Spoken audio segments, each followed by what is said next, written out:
Welcome to नव classes. सो नव classes पे आप सबका स्वागत है। तो नव क्लासेस की ऐप जरूर से डाउनलोड कर लीजिएगा, क्योंकि रात को 10 बजे जो इस क्लास के बाद क्लास है वो बिल्कुल फ्री होती है। नव क्लासेस ऐप में लाइव के टाइम पे आओ आप, तो आपको बिल्कुल मुफ्त मिलेगी। MCQs वगैरह डिस्कस करते हैं हम। And UGC net JRF assistant professor PGT and research paper proposal वगैरह सब कुछ मैं सिखाती हूँ। इस तरीके से आप भी ऑल इंडिया रैंक लेकर आ सकते हो। All over paper 1, paper 2, commerce, paper 2 management मैं पढ़ाती हूँ, ठीक है। उसके अलावा अगर आपके पास कॉमर्स मैनेजमेंट नहीं है, इवन देन ओनली पेपर 1 के सब्सक्रिप्शन से भी आपके अच्छे खासे स्कोर्स बन जाते हैं। सो ओनली पेपर 1 योद्धा batch, combo challenger batch for commerce and combo eagle batch for management. Best study material आपको नव क्लासेस पे ही मिलेगा, और सारी की सारी क्लासेस मैं खुद लेती हूँ। Type of theory is grounded theory. 3 type की तो आप लोगों को समझ में आ गई। अभी ग्राउंडेड थ्योरी में क्या होता है, ये ग्राउंड यानी कि जमीन से शुरू होती है। जमीन सच्ची में खोदनी नहीं है, एग्रीकल्चर नहीं करने बैठे हम, मैं बता रही हूँ।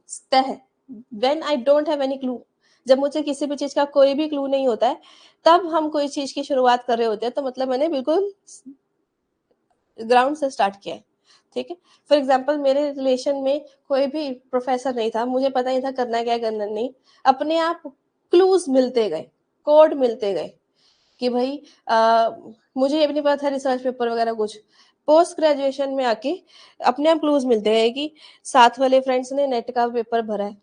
धीरे धीरे पूछा कि अपने प्रोफेसर से कि प्रोफेसर बनते कैसे हैं, उन्होंने कहा नेट निकालना पड़ता है, नेट जेआरएफ निकालना पड़ता है। तो फिर इस तरीके से मैंने कहा यार तुमने मुझे खुद क्यों नहीं बताया, ये कैसी फ्रेंडशिप है जिसमें तुम मुझे बता ही नहीं रहे, चुपचाप फॉर्म भर के आ गए हो। ऐसे ऐसे चीजें हुआ करती थी पहले। और फिर तब फिर लास्ट डेट बची होगी कहीं या एक्सटेंड हुई होगी, तो फिर मैंने भी भरा था फिर तब पेपर का फॉर्म। देन फिर पता चला कि यार ये प्रोफेसर आते हैं एक दूसरे को। दिल्ली यूनिवर्सिटी में थी मैं, DSC में, मेन कैंपस में।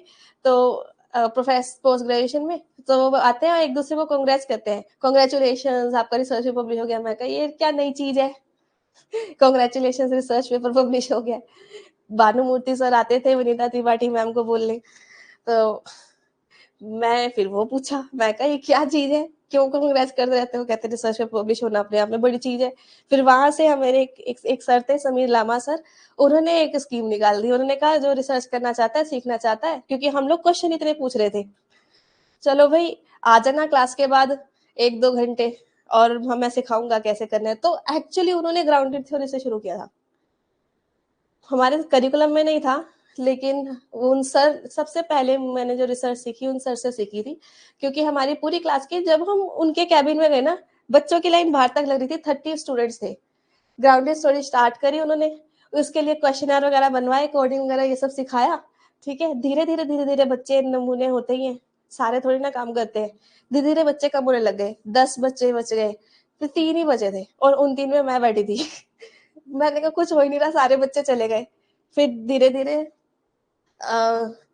मतलब वो चीज ऐसी हो गई कि बीच में लटक गई, लेकिन वहां से बेस समझ में आ गया। फिर मैंने समीर लामा सर से ही, क्योंकि ग्राउंडेड थ्योरी इतनी आसान नहीं है, इसको बहुत टाइम लगता है, ये एक लॉन्गिट्यूडनल टाइप की स्टडी है, तो ये तो छूट गई। लेकिन फिर मैंने सर से ही सीखा कि थोड़े बहुत बेसिक्स, कि भाई मैं अपने आप रिसर्च कैसे लिखूं जिसमें बच्चों की जरूरत ना पड़े, भागे ना ये। तो फिर उन्होंने मेरे को अकेले को सिखा दिया। फिर मेरी एक रिसर्च पब्लिश हुई पोस्ट ग्रेजुएशन में, FDI के ऊपर, फॉरेन डायरेक्ट इन्वेस्टमेंट के ऊपर। तो दैट इज द एग्जाम्पल कि कैसे शुरू शुरू में, अच्छा मैं एग्जाम्पल कह रही थी, मेरे लिए ये सारी चीजें बिल्कुल क्लूलेस थी।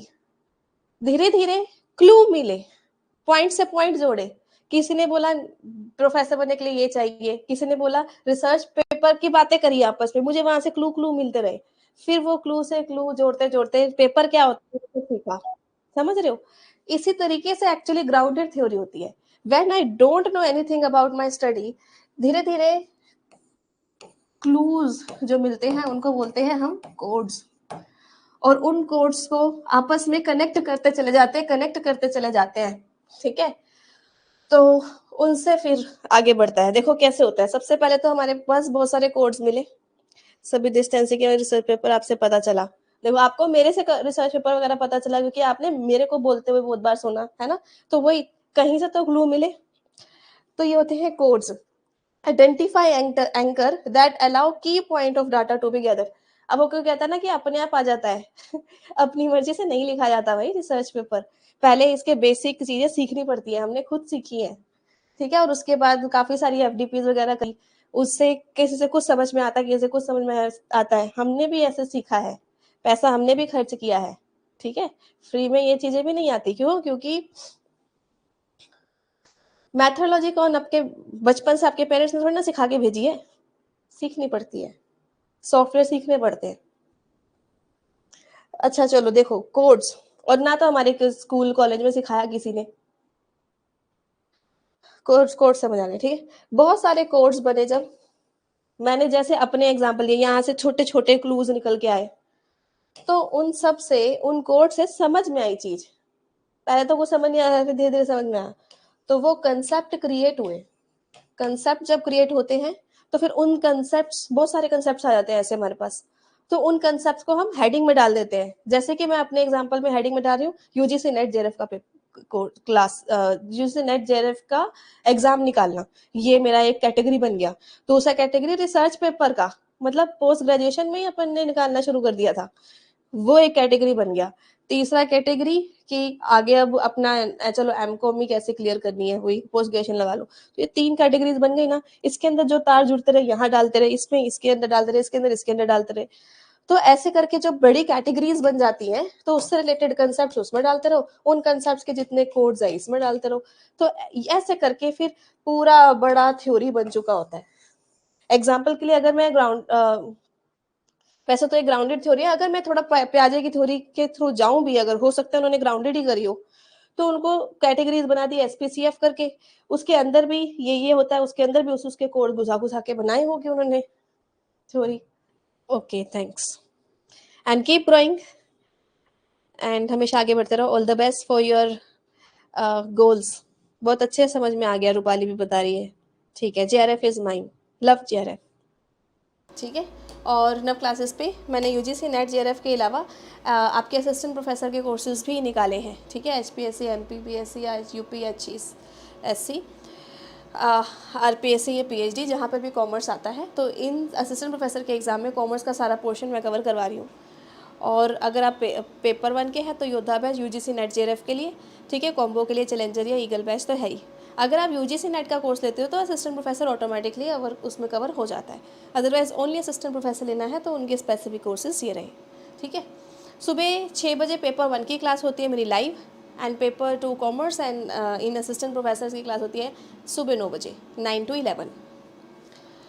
JRF success course is only for test series, हालांकि टेस्ट सीरीज आपके कंप्लीट कोर्सेज में अवेलेबल है, तो दीज आर बेनिफिट्स, अगर आप live recorded concept, PYQ, structure, PDF, everything you will get. Research mentorship का कोर्स भी है मेरा, जिसकी हर ट्यूसडे क्लास होती है, इसमें मैं आपको रिसर्च प्रपोजल सिनॉप्सिस बनाना सिखाती हूँ, आपके खुद के सब्जेक्ट के अकॉर्डिंग, सभी सब्जेक्ट के स्टूडेंट्स ले सकते हैं इसको, रिसर्च पेपर लिखना भी सिखाती हूँ स्टेप बाय स्टेप। सो आपका टाइटल डिसाइड करने से रिलेटेड शुरू से आपकी हेल्प मैं करती हूँ, I will guide you, you will make it, आप बनाओगे, मैं गाइड करूँगी, सिखाऊंगी। पेपर 1 के कंसेप्ट बुक में फुल कंसेप्ट कवर है, ये आप देख सकते हो, ओनली 500 रुपीज़ की, एवरीथिंग इज़ कवर्ड हियर, ठीक है, सारी चीज़ें, ये जो जितनी भी थ्योरियाँ करा रही हूँ ना मैं, सब कवर्ड है। और उसके अलावा क्वेश्चन बैंक तो भैया पेपर हो जाएंगे उसके बाद न्यू आएगी, और कॉमर्स की ये आपकी कंप्लीट कंसेप्ट बुक है, यही वाली चलने वाली है, क्योंकि ये बहुत मैंने से ऑलरेडी अच्छा खासा स्टफ़ के साथ बना रखी है। इसके अलावा यही आपके असिस्टेंट प्रोफेसर में चलेगी, यही आपकी यूजीसी नेट में, क्योंकि ये डिटेल्ड है, ठीक है, कोई भी कॉमर्स का एग्ज़ाम हो आपकी हमेशा काम आने वाली है। And this is the question bank commerce की, ये एमसीक्यूज़ वाली बुक है, और ये मैनेजमेंट की बुक है, जिसमें मैनेजमेंट के कंसेप्ट एंड क्वेश्चन बैंक दोनों हैं, ठीक है। कोई क्वेरी है आप इस नंबर पर कॉन्टेक्ट करके पूछ सकते हैं। सो अपने आप को प्रूव करके दिखाना है, dream, believe, act and achieve, सपने देखो, भरोसा करो, कर्म करते चले जाओ, you will achieve it. Thank you and keep growing. अपने दोस्तों के साथ वीडियो को शेयर करना, और मैंने बोला आपने कमेंट करके बताना है कि आपको आज की क्लास में क्या समझ में आया। नेक्स्ट कोई टॉपिक है आपके माइंड में तो आप वो भी लिख के पूछ सकते हैं, maybe I will make the video on that.